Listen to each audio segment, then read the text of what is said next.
¿Qué tal amigos? Muy buenas tardes, bienvenidos. El día de hoy vamos a tener una ponencia bastante interesante, bastante importante y continuando precisamente con nuestro carácter internacional. El día de hoy tenemos la fortuna de escuchar a una excelente ponente, una excelente ponencia. Estará con nosotros la doctora Rafaela Albán. Ella va a transmitir directamente desde Brasil. Esta transmisión, ya saben, tiene origen en la ciudad de Oaxaca, en el estado de Oaxaca, México, y nuestra ponente se encuentra transmitiendo desde Brasil. El tema con el cual va a estar el día de hoy con nosotros nuestra ponente es justicia restaurativa. Entonces, previamente a que iniciemos, doctora, si usted quiere enviar un saludo, por favor, y después comparto su síntesis curricular. Bienvenida, doctora. Prenda su micrófono, por favor. Gracias, buenas noches. A mí es un gusto saludarlos. Saludar al maestro Alexandre Pérez Carrera y saludar también al jurista del futuro, a los cuales tuve la honra de ver por la primera vez virtualmente ayer. Saludo aún a los participantes del grupo Viernes de Jurisprudencia y a los otros proponentes.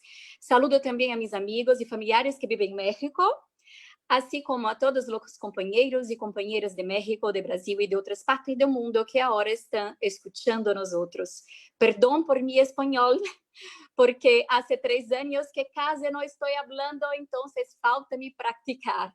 Muchas gracias por la atención de todos y de todas. Bienvenida. Previamente a que cedamos el uso de la palabra para que usted nos apoye con su ponencia, quiero comentar a nuestros amigos del auditorio de Viernes de Jurisprudencia. El día de ayer estuvo con nosotros el maestro Carlos Morales Sánchez y entre su ponencia comentó que el día de hoy sesionaría la Suprema Corte de Justicia de la Nación para emitir un fallo respecto de un tema de omisión legislativa, un amparo en contra del Senado de la República. Y hoy pues enviamos felicitaciones al maestro Carlos Morales Sánchez y al litigio estratégico indígena, puesto que el día de hoy la Suprema Corte de Justicia de la Nación falla contra el Senado, ordena crear la ley de consulta indígena y afromexicana. En la sesión celebrada este 10 de junio de este año, los ministros de la segunda sala de la Suprema Corte de Justicia de la Nación confirmaron la protección de la justicia federal otorgada en primera instancia por el juez 11º distrito en Oaxaca, debido a que consideraron que el Congreso de la Unión fue omiso en construir la ley de consulta indígena. 3 personas indígenas de los valles centrales de Oaxaca, representados por litigio estratégico indígena, cuyo presidente es el maestro Carlos Morales Sánchez, ganaron un amparo en la Suprema Corte de Justicia de la Nación en contra de la omisión legislativa del Congreso de la Unión, que en 18 no construyó la Ley Federal de Consulta Indígena y Afromexicana. Por unanimidad, los ministros desestimaron los agravios expresados por el Senado de la República contra la sentencia del juez de primera instancia y refrendaron la sentencia que ordena crear la Ley de Consulta Indígena.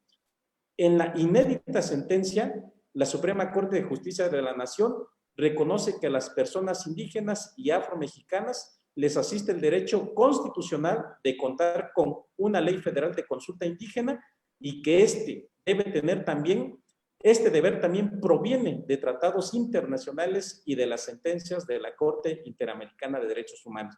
En consecuencia, felicidades al maestro Carlos Morales Sánchez y desde luego al litigio estratégico. Posterior a ello, ahora sí, doctora, regresamos con usted. Un gusto saludarle.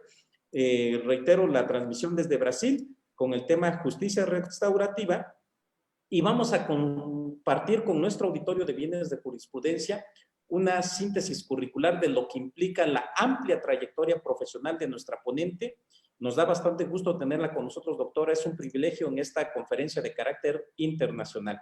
Y entonces, la doctora, nuestra ponente, es doctora y maestra en Derecho Público por la Universidad Federal de Bahía, en Brasil.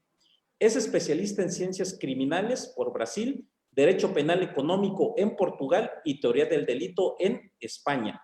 Tiene cursos de extensión en Derecho Penal en Alemania, Italia y Portugal. Es profesora de la Escuela Superior de Advocacia, asimismo Universidad Corporativa del Tribunal de Justicia de Bahía, Brasil y Centro Universitario Jorge Amado.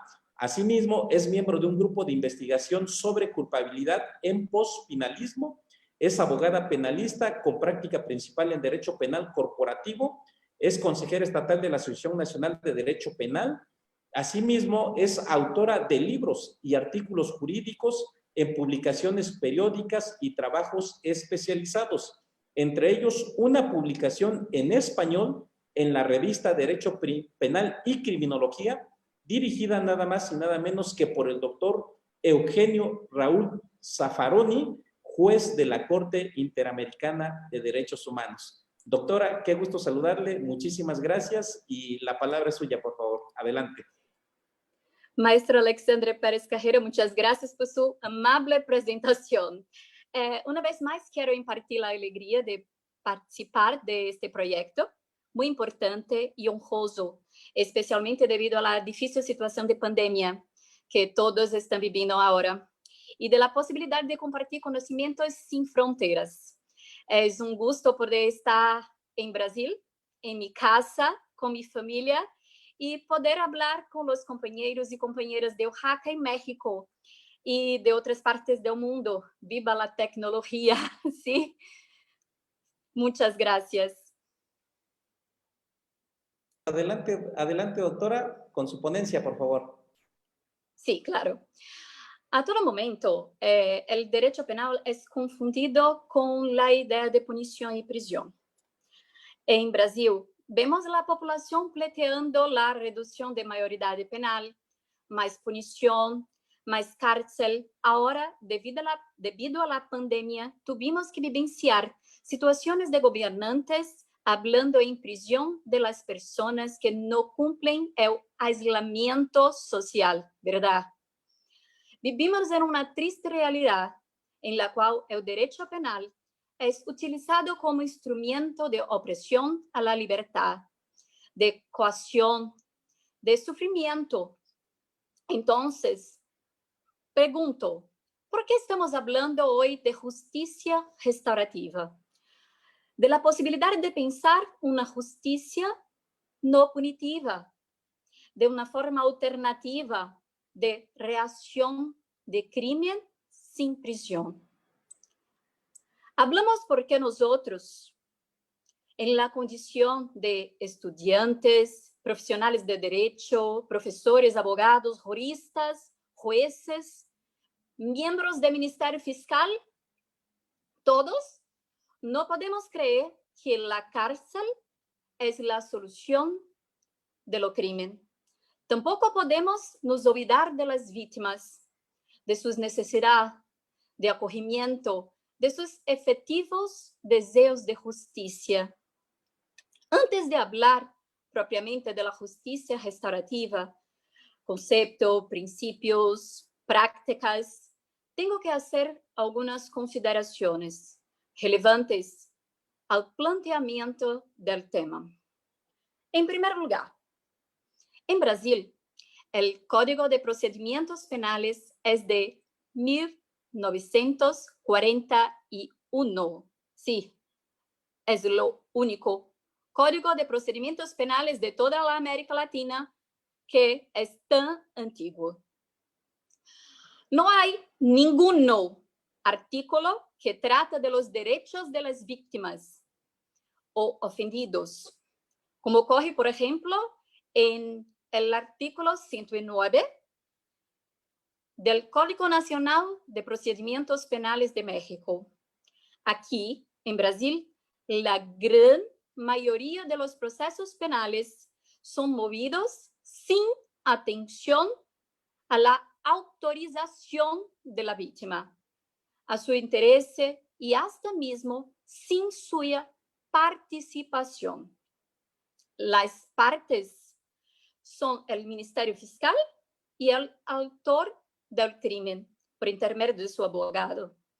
La víctima es como un testigo que es obligado a testificar, a revivir el crimen y tiene la llamada prioridad periférica. La segunda consideración es la siguiente. Cuando hacemos esto, ponemos la víctima como un sujeto sin voluntad en el proceso penal. La víctima se queda sujeta a las tres niveles de victimización. La victimización primaria, que es la sufrida a consecuencia originaria de agresión criminal. La victimización secundaria, aquella subsecuente a la primera, que padece la víctima normalmente al ser estigmatizada, culpada o rechazada en contacto con las instituciones, o sea, es la ocasionada por nuestro sistema de justicia, o mejor, por nuestro sistema de injusticia. Y la victimización terciaria, que es la que sufre la víctima al construir obsesivamente su identidad en torno de la victimización. Por ejemplo, una mujer que sufrió un abuso, como un político corrupto, asume la identidad de víctima. Entonces, está sujeto a una victimización terciaria. La tercera consideración inicial que me parece importante en ese delineamiento del tema es que en Brasil nosotros tenemos la tercera mayor población penitenciaria del mundo. Son en torno de 758.000 personas encarceladas. Para que todos y todas tengan una idea, México se encuentra en la 10ª posición mundial, con una población carcelaria tan grande. No es posible imaginar que hay respecto a los derechos humanos, posibilidad de resocialización de los internos o atendimiento a una función preventiva de la pena.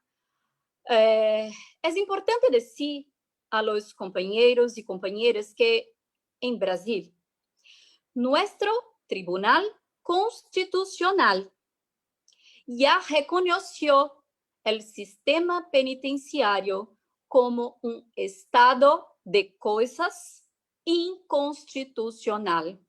Eso mismo. El Tribunal Constitucional reconoció el sistema penitenciario como un estado de cosas inconstitucional. Imaginen. Hecho tales esclarecimientos, presento una premisa que para mí es muy importante para el debate. Ya sabemos que el modelo tradicional de una justicia penal retributiva tiene errores recurrentes, constantes, reconocidos. Son esos conocidos errores que abren las puertas para métodos alternativos de enfrentamiento de la cuestión criminal, para técnicas que efectivamente valoren prevención, reparación, a ejemplo de la justicia restaurativa, de la cual ahora estamos hablando. Dicho esto, compañeros y compañeras, les pregunto, ¿qué es justicia restaurativa? ¿Por qué justicia restaurativa? ¿Para qué sirve la justicia restaurativa? ¿Cuál es la efectiva preocupación de la justicia restaurativa? O sea, ¿por qué, para qué y cómo justicia restaurativa? ¿Qué es la justicia restaurativa? Es difícil establecer un concepto porque, en efectivo, las prácticas restaurativas precederam la teoría. No hay un concepto jurídico listo, perfecto de justicia restaurativa, ya que tenemos que analizar siempre lo caso concreto para comprender cuál es la mejor manera de enfrentarlo. Como Zygmunt Bauman ya advertía, la sociedad moderna es plural, dinámica, y compleja. Por eso, nosotros no podemos trabajar con conceptos cerrados y procesos inmutables. Debemos de ser efectivo el respeto y no la opresión.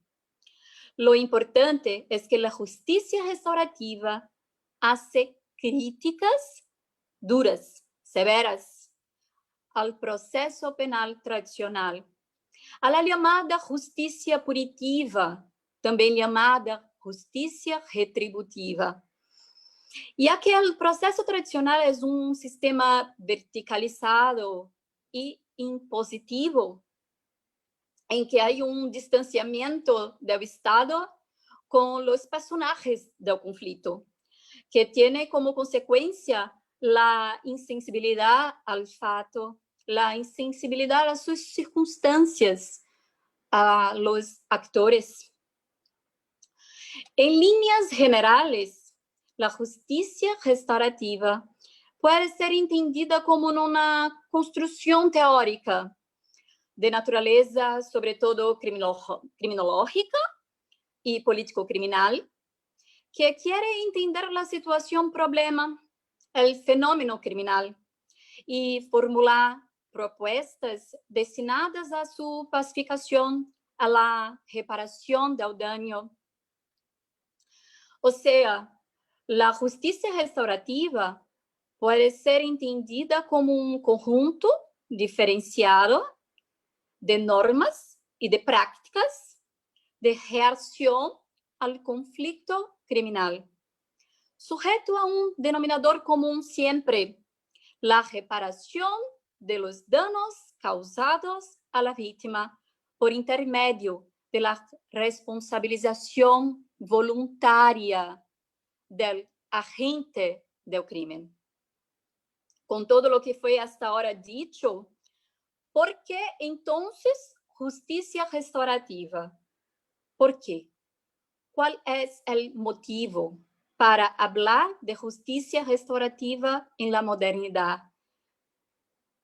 En primer lugar, porque con la justicia restaurativa son respetados voluntariedad, confidencialidad y empoderamiento de la víctima. Él es regresado a la víctima el protagonismo del proceso, su voz. Es preguntado para la víctima lo que considera justo y no lo que puede ser impuesto por el Estado. Es posibilitado el diálogo. Hay una preocupación con las relaciones interpersonales. No se busca culpados. Trata de la restauración de las relaciones. Son abandonados los pensamientos cerrados típicos del sistema autoritario.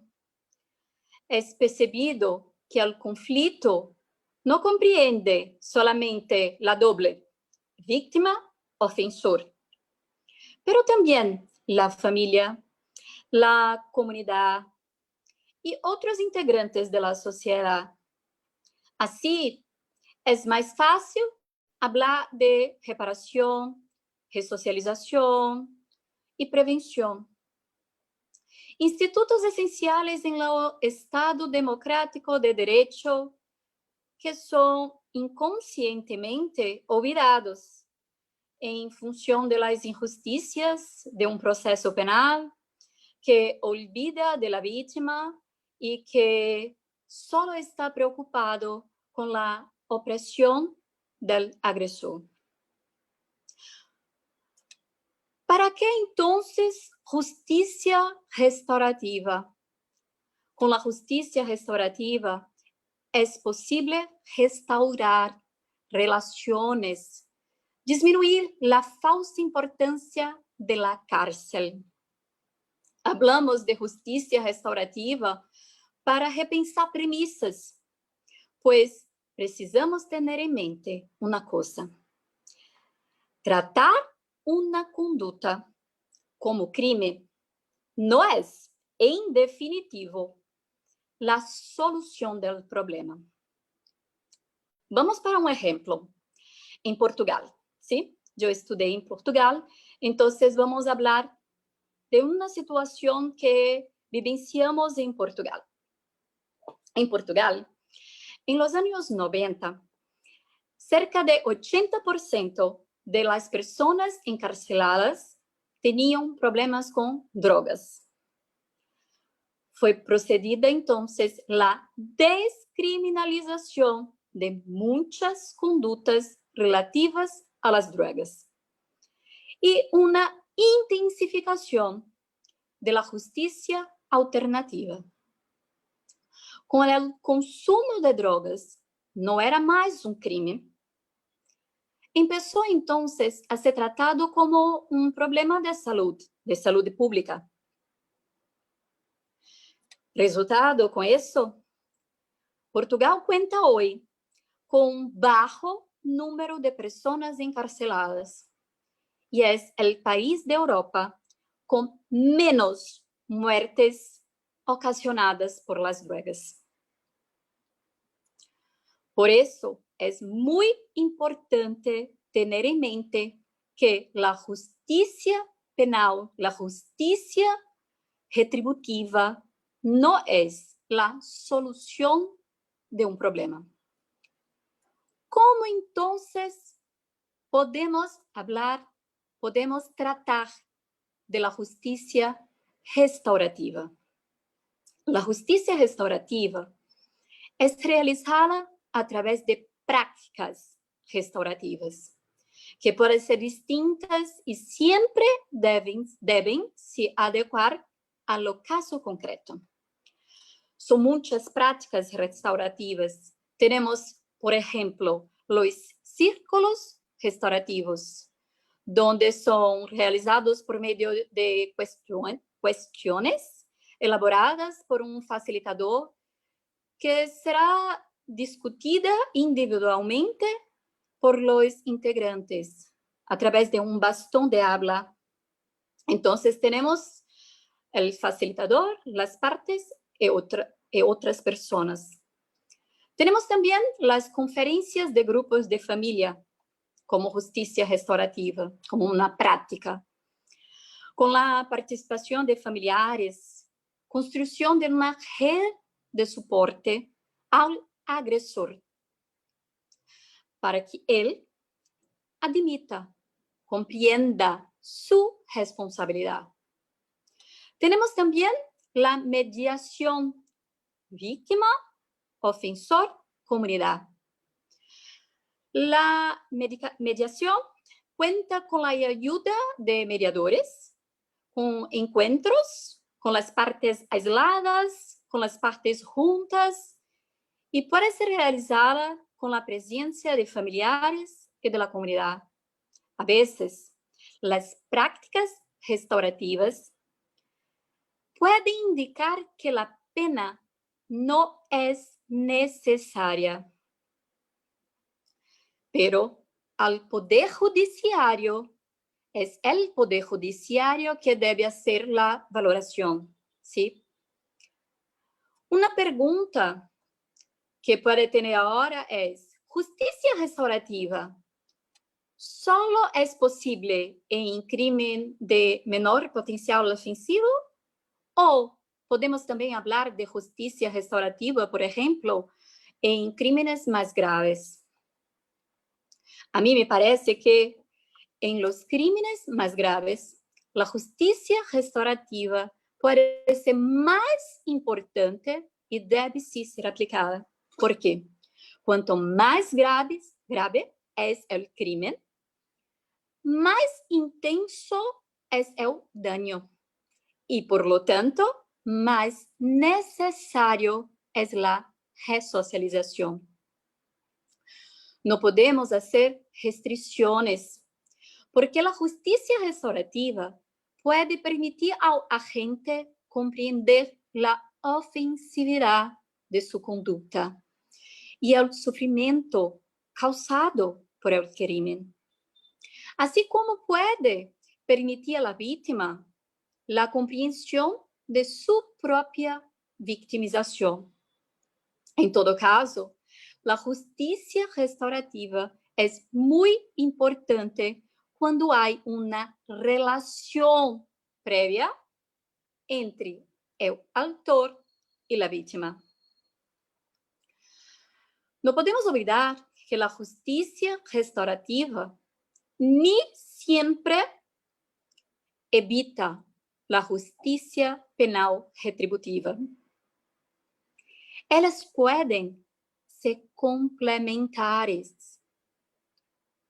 La justicia penal y la justicia restaurativa no dialogan. Tienen sí finalidad distintas, pero ellas conviven. Pueden ayudarse entre sí. La idea me parece simples. Cuando se llega a una solución por medio de la justicia restaurativa, el derecho penal es mínimo. Es de última ratio. Pero cuando no se hay una solución, resta al palo detrás de la puerta el derecho penal. Acá en Brasil, así como en Portugal, utilizamos esa expresión. Resta el palo detrás de la puerta, el derecho penal. Porque siempre que no hay una solución alternativa, tenemos el derecho penal disponible para tentar, por una vía principal, no menos importante, hacer la resolución del conflicto. Otra pregunta que pueden tener es, ¿cómo están las prácticas restaurativas en la pandemia? En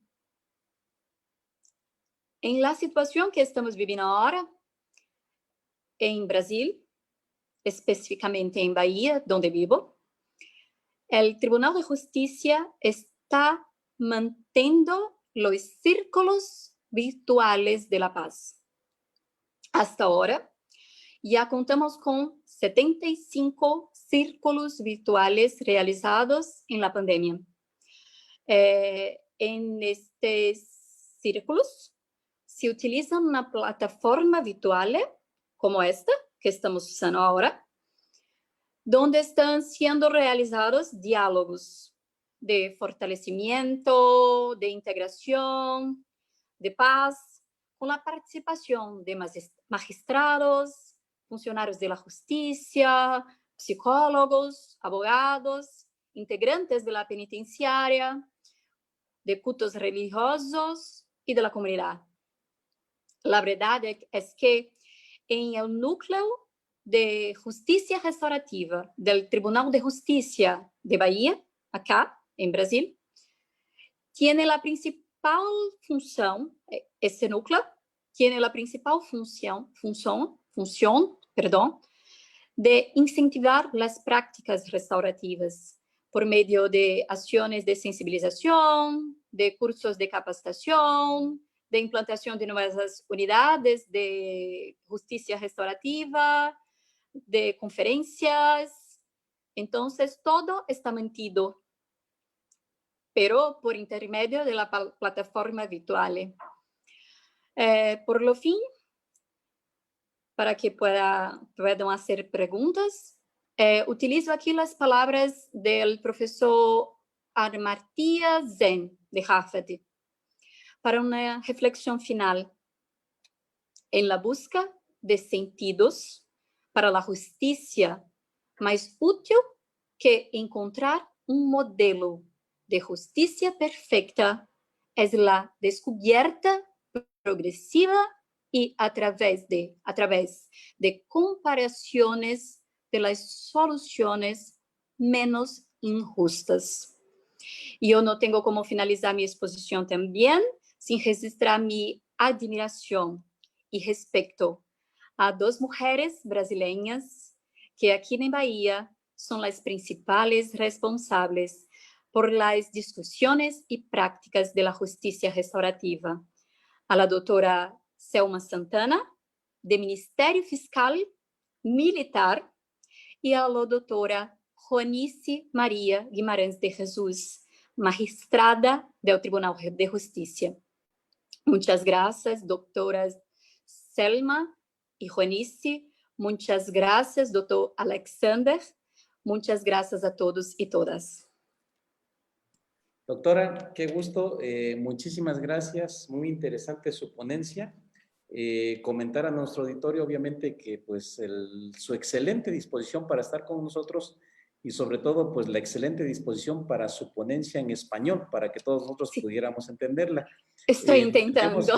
El esfuerzo que usted realiza, te lo agradecemos bastante. Y ahora vamos a pasar, por favor, a un espacio de preguntas y respuestas. Sí, sí, claro. Y yo se las voy a ir formulando y ya usted nos va contestando de una en una. Si algo no entiende usted bien de lo que le esté yo preguntando, por favor, con toda confianza me comenta. Entendemos la situación del esfuerzo. Muchas gracias. Y previamente a ello, quiero comentarle que hemos recibido muchos mensajes en el chat del Facebook que estamos transmitiendo ahorita en vivo. Le han mandado muchos saludos, todos agradeciendo su excelente ponencia, agradeciendo su excelente disposición para estar el día de hoy con nosotros desde Brasil transmitiendo, como usted lo comentaba, y en consecuencia, pues felicitaciones por su excelente ponencia y conocimiento en materia de justicia restaurativa. Entonces, muchas gracias por ello, doctora. Le voy a leer algunos saludos que le envían. Sí. Jenny HC le dice felicitaciones y saludos desde Bolivia. Cintia Trejo, saludos desde Pachuca, Hidalgo, México. Es una entidad federativa de México. Mike Chávez, saludos desde Guanajuato, México, otra entidad federativa. Isidro Mora, saludos desde Jalapa, Veracruz, México, otra entidad federativa. José Chávez, saludos desde Yucatán, México, otra entidad federativa. Y Cristian Martínez, saludos desde Chiapas, México. Le han visto en muchas entidades federativas que conforman al país mexicano, en otros países de igual manera, y de manera muy particular le envían saludos muy afectuosos, muchos, y de manera general se lo transmito, estudiantes de la Facultad de Derecho y Ciencias Sociales de la Universidad Autónoma Benito Juárez de Oaxaca, la universidad pública en el estado de Oaxaca del país mexicano. Entonces, mis estudiantes, mis alumnos le envían sinceras felicitaciones y agradecimientos por tan importante esfuerzo. Y ahora le voy a transmitir unas preguntas, por favor, doctora. Sí. Mike Chávez Ramírez le pregunta, ¿tiene aplicación el control de convencionalidad en Brasil? En Brasil, nosotros no tenemos el principio de oportunidad. Entonces, nosotros tenemos el principio de obligatoriedad. Por lo tanto, no hablamos de control de convencionalidad porque las prácticas restaurativas en Brasil son muy iniciales y aún muy peculiares.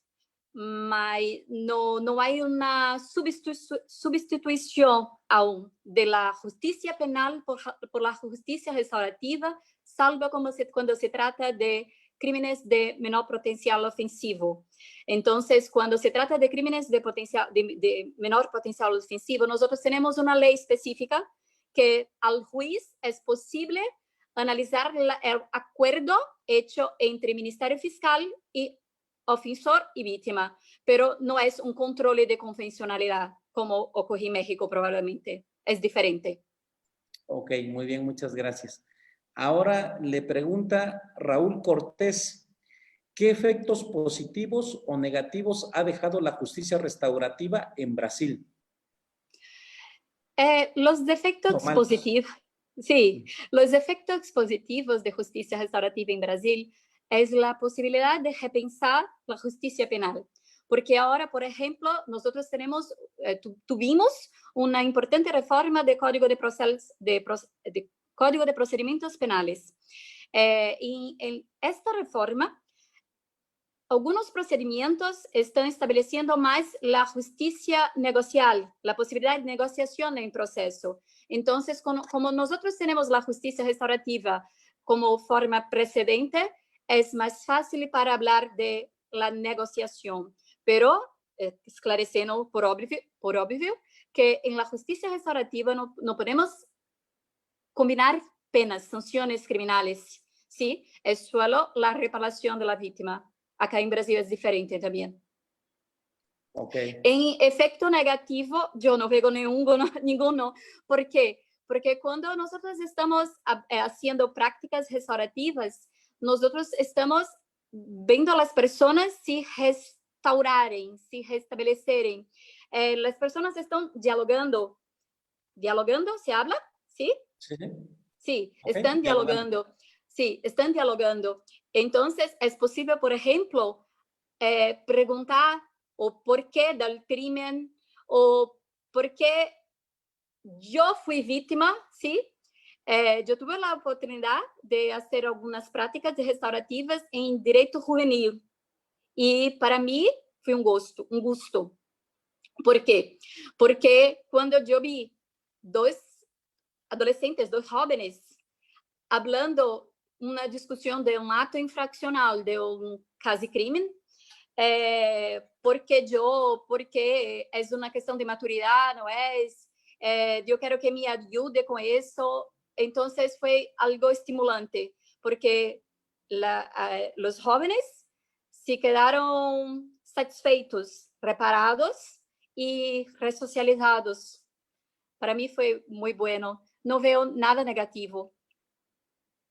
Solo Okay. la limitación de las personas para aceptar, porque como no es algo mucho discutido, no sé cómo es en México, acá en Brasil es una cosa muy sectorial, no hay una discusión vasta en la población, las personas no hablan sobre esto, muchas personas no saben qué es justicia restaurativa, entonces es difícil. Porque algunas personas cuando escuchan justicia restaurativa, no, yo no quiero ver al ofensor, yo no quiero nada, porque la cultura es muy difícil. Entonces, es un problema cultural y no un problema de las prácticas. Es un problema de resistencia que tenemos. Muy bien, perfecto. Ahora le voy a transmitir otra pregunta, por favor. Sí. Se la realiza el licenciado Gerardo Reina del Sindicato de Trabajadores del Gobierno del Estado de Oaxaca, a quien a propósito les enviamos un afectuoso saludo, y textualmente le pregunta: ¿qué tan complicado es en Brasil realizar reformas en materia penal para instaurar la justicia restaurativa y la mediación con mucha eficiencia? Buena pregunta. En Brasil la cultura es muy difícil. ¿Por qué? Porque nosotros tenemos un sistema de gobierno en que los gobernantes no dialogan, no concordan con nada. Entonces tenemos un presidente de república, ¿se habla esto? Presidente de república en México. Tenemos un presidente de república que no mira a la sociedad. Tenemos gobernadores, miembros de gobierno que no saben la realidad. Y cuando tenemos que discutir la cuestión de las leyes, de la evolución, de la mediación, de la justicia restaurativa, todos solo miran las posibilidades de vantajes o no para sus propios gobiernos. Entonces, tenemos una dificultad política muy grande. Ok, perfecto. Muy bien, otra pregunta. Igual Almalili Hernández Cruz, igual del mismo sindicato de trabajadores de los poderes del Estado e instituciones de carácter estatal, le pregunta lo siguiente: ¿a qué se debe que en el caso de adolescentes en justicia restaurativa, tratándose de delitos no graves o de no prisión preventiva oficiosa, sigan siendo reincidentes? En mi país, México, la mayoría de los delitos de menores de edad es el robo simple. Aparte de ese sistema de justicia restaurativo, ¿es necesario otro método para que no sean reincidentes? En Brasil, cuando hablamos de adolescentes, de jóvenes, hablamos de una justicia que no es penal. Es una justicia de jóvenes. No sé cómo es en México, es diferente, es separado, ¿sí? En justicia de jóvenes, ¿no? Justicia para el adolescente, para los niños. Las prácticas restaurativas son utilizadas, pero no son utilizadas en los crímenes graves. Ese es el problema. Porque cuando son utilizadas en criminalidades leves. Entonces, una criminalidad contra la honra, pequeñas criminalidades de patrimonio, pero no en tráfico de drogas, por ejemplo, que es la mayoría de los casos. Entonces, el joven que se somete a la justicia restaurativa con una criminalidad baja, de pequeña gravedad, es muy más fácil, ¿sí? Que haya resocialización, que haya reestructuración, reparación de la víctima y que el joven sea incluido en la sociedad de forma tranquila. Pero hay una resistencia de la utilización de prácticas restaurativas cuando se habla de criminalidad más grave. Entonces, como no son utilizados los mecanismos restaurativos en esa criminalidad, nosotros no tenemos como saber si tiene o no un influjo en la resocialización, porque no son utilizados. Perfecto, muchas gracias. Ahora, Denise Nogués le hace un comentario y enseguida una pregunta. Dice, respecto de la justicia restaurativa, considero que el sector más vulnerable y criminalizado en materia penal son los niños involucrados, aquellos involucrados en delincuencia juvenil. La Sí. presión social es tal que niños y adolescentes son completamente criminalizados. Entonces, en definitiva, al ser tratados como criminales, la población de menores encarcelados va en aumento. Y le pregunta, ¿en qué marco jurídico internacional podría apoyarse la justicia restaurativa para la defensa de los derechos de los menores infractores o de los niños adolescentes? Sí, en lo marco de los ciclos restaurativos, ¿sí? En Portugal hay prácticas de justicia restaurativa con niños, llamamos al menor infractor. ¿Cómo se llama en México? ¿Menor infractor también? Sí, sí, de igual manera. Sí, puede ser. Sí, en Portugal hay muchas prácticas de esto y puede ser un modelo, una situación que podemos tener para copiar, para reproducir el modelo. Porque en Brasil, por más que tenemos la posibilidad de discusiones y de aplicación, es muy restrito. Entonces, no tenemos cómo hacer una comparación ni servir como modelo porque estamos en prácticas muy, muy iniciales. Ok. Perfecto. Excelente. Ahora, Omar Eliel Lázaro le pregunta, ¿qué circunstancias socioculturales son necesarias para un sistema como el que menciona de Portugal?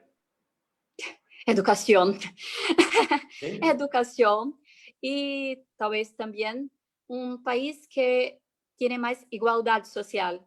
Porque cuando trabajamos con países con mucha desigualdad social, tenemos un problema muy grande, porque los sectores de la población que son responsables por las leyes, por la aplicación de las leyes, es un sector estructuralmente de ascensión, de privilegios. Entonces, no miran la realidad de la población en general. Ese, para mí, es un gran problema, porque cuando la población mira la realidad general, cuando las personas que no tienen privilegios son puestas en una situación de revisión de leyes, de revisión de justicia, ahí sí podemos hablar mejor en métodos alternativos. Una cosa para mí es muy importante, porque cuando hacemos un análisis de derecho comparado, vemos que la prisión surgió como un medio de punición solo de situaciones más graves. Acá en Brasil, yo no sé cómo funciona en México, hay una inversión de valores. ¿Por qué? Cuando hablamos de prisión, es la regla. Siempre prisión, la regla. Y tenemos como otras formas de punición las llamadas penas alternativas, pero en la realidad internacional, especialmente en Europa, Portugal, España, Italia, tenemos una situación de sistema carcerario muy reducido. ¿Por qué? Porque primero aplicamos las llamadas medidas alternativas y después la prisión. Entonces, cuando hacemos una análisis comparada de las situaciones, tenemos una situación cultural muy inferior, muy diferente para reproducir algunas prácticas. Perfecto, muchas gracias. Ahora, Méndez Luciérnaga le pregunta, en materia de justicias restaurativa, ¿existe un catálogo de delitos especial para accesar a justicia restaurativa en el caso de Brasil? No. Nosotros no tenemos ley de justicia restaurativa. Nosotros tenemos una resolución del Consejo Nacional de Justicia que implementa la justicia restaurativa, pero no tenemos una ley que trata del procedimiento, de los crímenes que son sujetos a la justicia restaurativa, nada. Podemos hacer una explicación comparada si miramos la ley de crímenes de menor potencial ofensivo, porque todos los crímenes de menor potencial ofensivo, y nosotros consideramos los crímenes de menor potencial ofensivo, todos aquellos que la pena máxima es de hasta 2 años, ¿sí? Se aplica la justicia restaurativa, pero en la justicia, dentro de la justicia penal, se aplica la justicia restaurativa. Es una situación muy atípica, porque cuando nosotros estudiamos la justicia restaurativa, estudiamos como algo extraño la justicia penal, como algo complementar. Entonces, lo que nosotros tenemos en Brasil es la aplicación de reglas, de procedimientos, de técnicas restaurativas dentro de la justicia penal, especialmente en los crímenes de menor potencial ofensivo, porque nosotros no tenemos ley que trata de esto. Ok, perfecto. Ahora, Rodo Omar le hace un comentario, le envía felicitaciones textualmente, le dice, felicidades doctora, de parte de su servidor, esperamos tenerla en Jalapa, Veracruz, México, a la brevedad. Ya la están invitando a Jalapa, Veracruz. ¡Qué bien! A la persona que nos escribe, si gusta, nos contacta vía página Viernes de Jurisprudencia y con todo gusto pues proporcionamos los datos de nuestra ponente, pues una excelente invitación para que siga usted utilizando a distancia de manera electrónica pues suelo mexicano, que para nosotros es bastante importante. Una última pregunta, por favor, doctora.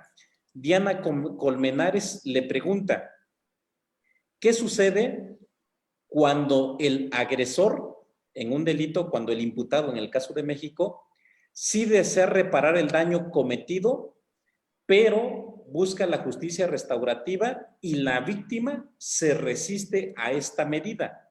¿Qué supuesto se actualiza en el caso de Brasil?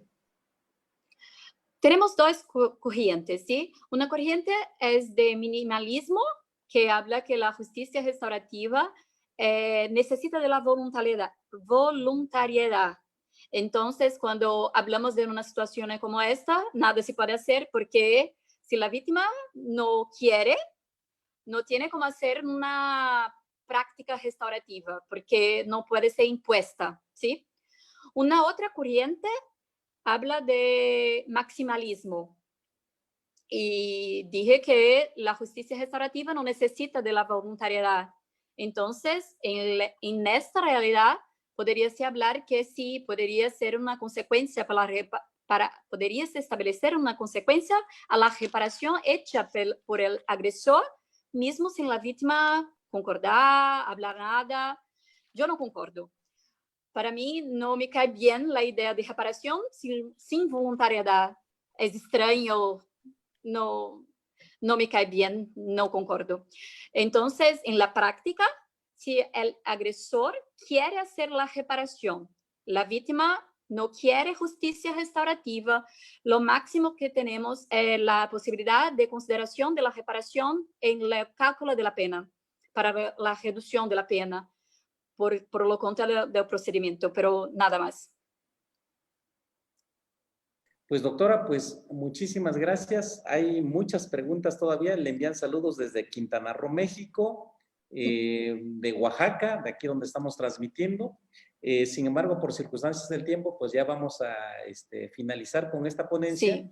Agradecerle en nombre de Viernes de Jurisprudencia tan importante aportación, bien importante para México y para los distintos países que nos escuchan, conocer de las experiencias en materia internacional desde su perspectiva y desde luego en atención a lo que conoce usted en otras materias y en distintos países.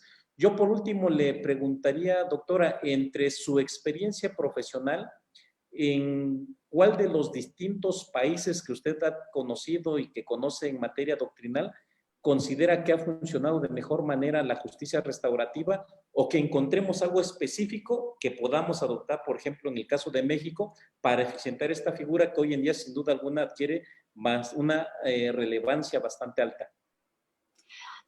Como ley, yo creo que Portugal para mí es un ejemplo, porque hay ley de justicia restaurativa, hay incentivo a las prácticas restaurativas, pero cuando hablamos de la aplicación práctica de la justicia restaurativa, es increíble, pero en Brasil es más común la práctica que en Portugal.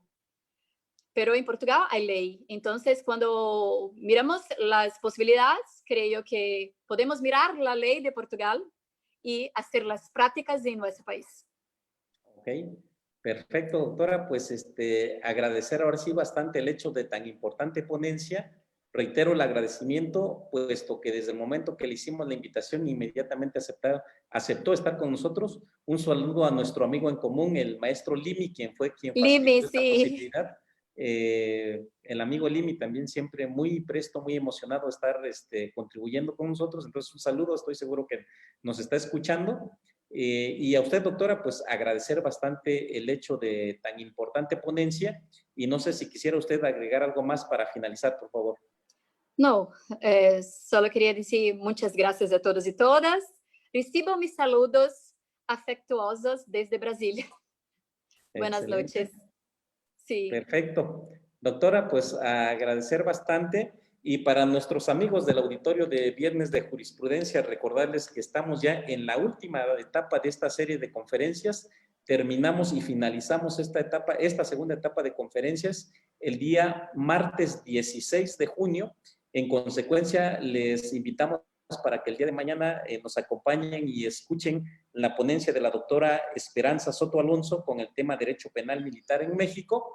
Posteriormente, el día viernes estará con nosotros un ponente de talla internacional bastante importante en nuestro país mexicano y en otros países, la ponencia del doctor Miguel Ontiveros Alonso con el tema Criminal Compliance y Sistema Penal, un tema bastante importante y novedoso. Sí. Y finalmente, el día lunes 15, tendremos la ponencia, penúltima ponencia magistral de la doctora Carla Prat. Entonces, bastante invitados, bastante importante que la escuchemos. Y finalizaremos con la ponencia del doctor Eric Rauda el martes 16. Ese martes 16 despediremos este segundo bloque de conferencias del nivel nacional e internacional en esta página Viernes de Jurisprudencia. Entonces, los invitamos. Yo estoy con ustedes nuevamente el viernes. Nos vemos el viernes con el doctor Miguel Ontiveros Alonso. Posteriormente, el lunes con la maestra doctora Carla Prat. Y finalmente, el martes con el doctor Eric Rauda. Doctora, nuestro agradecimiento, de verdad. Muchas gracias. Bastante importante para este auditorio de Viernes de Jurisprudencia, que comparta usted conocimiento desde su perspectiva y conocimiento desde Brasil. Un saludo hasta Brasil. Saludos desde México. Saludos Muchas desde gracias, Brasil. doctora. Salí de México también.